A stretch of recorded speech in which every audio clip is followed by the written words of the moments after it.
Go.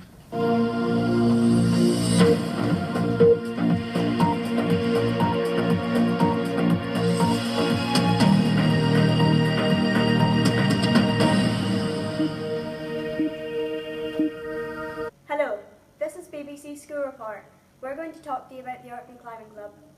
Scottish finals of YCS, the Youth Climbing Series, will be coming up at the end of March, and the climbers in the Orkney climbing team are working hard to get there. Climbing is a popular hobby in Scotland. The first indoor climbing wall was built in 1987. The sport of rock climbing first began in the Lake District and in Wales in the UK. The first person to climb the Old Man of Hoy was Chris Bonington in 1967. Here in Orkney we have a climbing club. People go and train at the Pickaway Centre on the climbing wall and in the bouldering cave. Bouldering is a form of rock climbing that is performed without the use of ropes or harnesses. The club also climbs outdoors at Rosens and Yesnavy and have been on club trips away, most recently to Spain. To find out more, we interviewed Ian Rendell, one of the coaches of the club, and his daughter Emma. I'm here with Emma and Ian Rendell. What do you like about climbing? Everything. It's not just a sport, it's a way of life. Because there's so many ways to go climbing. It could be indoor, outdoor, bouldering, trad, lead. Competitions, it could be just hanging out with your mates for a day. It's just so many things you can do with it. Great life. Emma, what's it like climbing with your dad? It's really cool because it's like me and my dad have something to do together, and we can just like show up at the wall and that's like us for a day, which is like there, and we can like bond the whole time because he's also my coach and it's really cool. When did you first start climbing? I have been climbing for 11 years, 12 years, something like that. I started on it by accident, so yeah, not that long, to be fair. Emma? I've been climbing since I was 4. Okay. How do you feel when you're about to compete, Emma? I feel really nervous and excited at the same time because it's like when you get to a hard move, you're gonna fall, and when you fall, you like fall really far. So I get really scared falling. Could you please explain the difference between climbing and bouldering? Yeah, bouldering there's no ropes, so you just climb till you fall. We're in a bouldering rope. It's a lot lower than what it is on a climbing wall. So bouldering's a lot smaller, you just fall on a crash mat, or if you go outdoors on boulders, you take your own crash mats with you, so that's bouldering. So it's more about certain moves rather than a great big long route. Okay. Why did the Picky wall end up getting built? Because of me and 2 other guys. The old grammar school that was here was getting torn down, and the old climbing wall that was in it was getting torn down with it, so we didn't have a climbing wall in Cracklow. And the one in Stromness was quite small. So we started looking at funding, and me and 2 other guys raised the money for the climbing wall here and the bouldering kit. And that was 5 years ago. Okay. Yeah. Thank you. You're welcome. This year, in the Youth Climbing Series, 9 young climbers from Orkney have gone away to compete and see if they can qualify for the British finals. So far, 5 have made it to the Scottish finals, and the next step is to see if they can qualify and get into the British finals. We've interviewed one of the route setters. His name is Rob Mackenzie, and joining him will be Ella, another coach of the club. Hi, I'm Emma and I'm interviewing Rob Mackenzie and Ella Spence for our BBC School Report. So Rob, I know that you started climbing when you were little, but can you tell me more about that? Oh, I started when I was 3. Yeah. My dad made me a harness out of old car seat belts. Tied me into it, set me off. Nice. That was my first day climbing. Ella, what do you like about coaching? I like seeing people do well, and I like seeing people being happy climbing, so like when they improve or when you manage to help them out with something, that's quite good. So when you take away the kids to comps, what's your highlight? Seeing everyone put all their hard work and seeing it pay off when things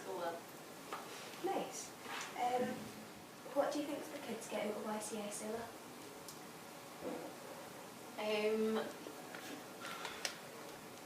They get to meet guys like Rob.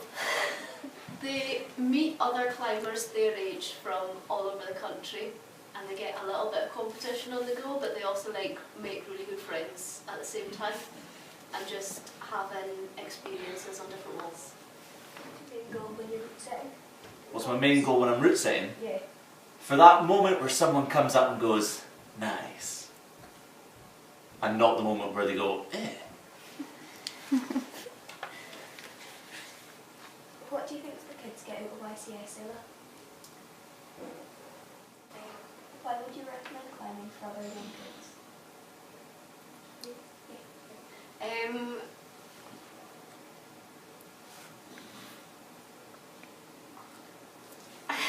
It's a good sport to get into. You can pretty much start climbing at any age, and it's like multi-generational. And you can climb at any level. You don't need to be like really crushing the top routes or anything. You can come along, climb, and just have fun. And it's up to you where you take it. Rob, would you be able to tell me more about YCS? Like what it is? YCS is the national youth competition. So there's 2 qualifying rounds in each region throughout the UK. This year we've got a Scottish finals, which some of you guys are going to get to go to. And then after the Scottish finals, we'll pick the Scottish team, and that Scottish team will go down to the British finals of the YCS. And it's all the kids throughout the entire United Kingdom who love climbing that all want to compete against each other and have some fun. So how did the Scottish team get picked? So from the Scottish finals, the top few kids out of each category will come together to create the Scottish team. Okay. Thank you. So you can see that climbing is an exciting and worthwhile hobby. We wish all the archery climbers the best of luck. So it's goodbye from me. And goodbye from me. Hello and welcome to the Sport Today. Today our top story is, are our top players going to China? But first, a bit about OIDG. OIDG stands for Orkney Youth Development Group. OIDG was founded in 1999 and it helps the youth football enthusiasts to play football.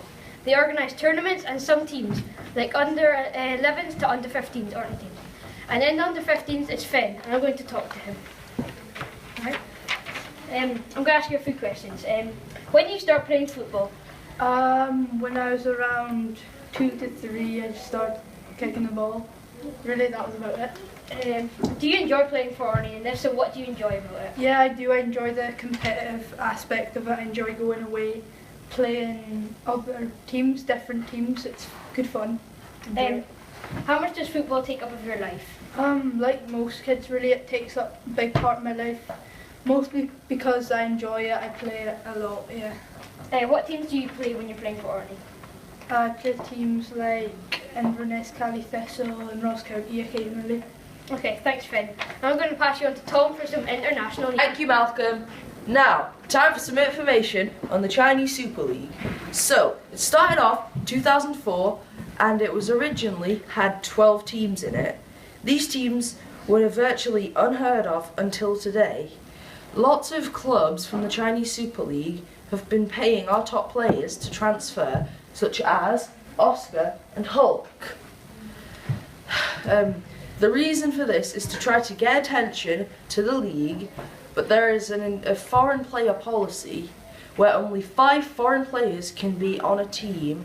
Also, team players can only have 3 foreign players on the pitch at a time. This is to make some young upcoming native players have a chance to make it onto the team to being a professional footballer.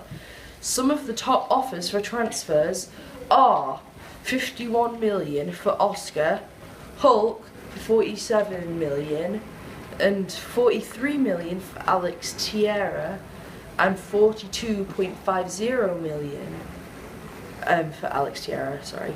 Thank you for watching. Viewing people about island travel. Over to you, Finn. Thanks, Ewan. We interviewed people from the Kirkwall Grammar School from the hostel. Unfortunately, she can't be with us today. So instead, we're joined with an actress from the Kirkwall Grammar School, Shan. Thanks for joining with us today, Shan. What's your daily routine in the hostel? Well, I wake up at 7 and I get my breakfast at 8, and then at 8:20 I leave from the hostel to get to Kirkwall Grammar School. A question people have been wondering is, do the people like it at the hostel? So, do you like it at the hostel? Well, it has its ups and downs, but it's okay. Could you rate the hostel out of 10? And why would you give it this answer?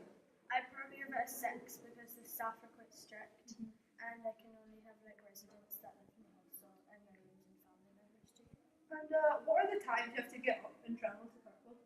Well, I wake up at 5 and I get on the boat from Hoy at 6:15, and I only get to Kirkwall at 8:15. Thanks, Shan. I've been Finn, reporting from the School News Report. Back to you in the studio. Thanks, Finn. Now let's talk more about the House of Residence, which is located in Kirkwall and accommodates pupils who just can't come back and forth every day for school and rely on this service from Monday to Friday. Around 40 people stay in the hostel, with 12 boys and 28 girls having to stay away from home to stay here. We spoke to some of the pupils who stay at the hostel, and this is what they had to say. This is a representation of how it got on. Do you enjoy staying at the hostel? Mostly, yeah, but sometimes you get homesick, but it's good because we get our own personal space. What are the advantages of staying at the hostel? I get to spend more time with my friends, and it's easier to get into my activities because I'm on the mainland, and we get our own toilet. What are the disadvantages of staying at the hostel? Well, I really miss my family, and it's food, and the house parents are quite strict. Would you prefer to travel daily? No, but you miss out on like seeing your friends that like live on the island. How do you rate the hostel out of 10 and why? Probably a 7.5 because you're more independent and when you're at home. What advice would you have for other people to move into the hostel? Probably to like not be shy and to socialise just to get to know people better. What activities did you enjoy the most at the hostel? Probably like going to the games hall, craft activities, and like making food and stuff. The Churchill barriers are made up of 4 causeways, which are roads built across stretches of water which connect islands together. The 4 barriers make up a total length of 1.5 miles, 2.3 kilometres. Barrier 1 connects St Mary's to Lamb's Hole. The second barrier connects onto Glimpsall. The third barrier connects to the island of Bury. And the fourth... Thanks, Ewan. We're now joined with Malcolm, who comes from the Hop and goes to Kirkwall Grammar School. So what's it like living on the other side of the barriers? It's not really different apart from having to cross a small stretch of water. But then apart from that, I really like it. Does the barriers limit you from getting places? Yes, because sometimes the tide is high and it's windy, so I can't cross the barriers, which means I miss activities and sometimes get trapped on the mainland. Tell us what you like and don't like about living on the other side of the barriers. I don't like that sometimes I can't get home, and I like how it feels different though. Would you prefer living in Kirkwall? No, because pretty much my whole family lives in South Wales. Thank you, Malcolm. That was very interesting. No problem. This is Shan reporting for BBC School Report. Back to the studio. And that concludes our report. This is Shan And you. reporting for BBC School News Report. Go.